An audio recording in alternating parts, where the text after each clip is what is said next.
I have been so many women, so many different times.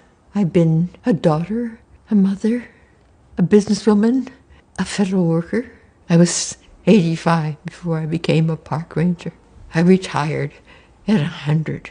I've actually been so many things that's hard to remember. I'm 101 years old. When I was in my 40s, I believe, I suffered a mental break.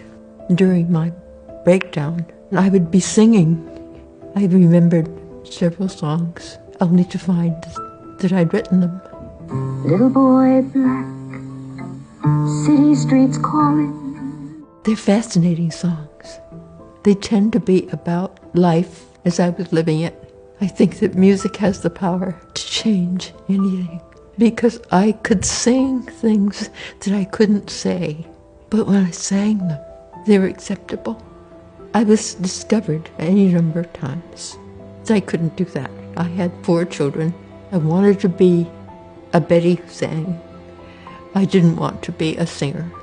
I set the box of songs in the closet, and they stayed in that box for 40 years, only to be found a few years ago by a filmmaker who was doing a film about me, and they have provided a soundtrack for a film that tells my life story.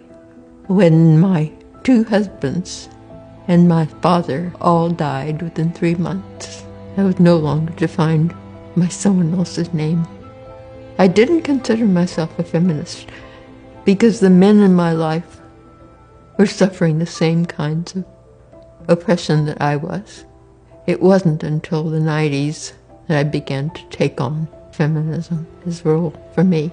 That's when I began to really feel like Betty. The advice I would give to myself as I was a young woman would be to never marry. I could have done all the things that I have done without a man. What's more important in life? The questions are the important things.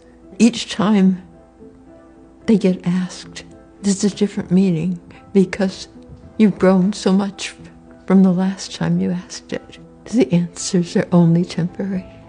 Being 101 is really something because you feel as if you're starting all over again. I don't know what comes next, but I do know that I'm ready for it. I never really dreamed that there were so many parts to me. I don't think I'll be remembered as a park ranger. I want to be remembered as Betty.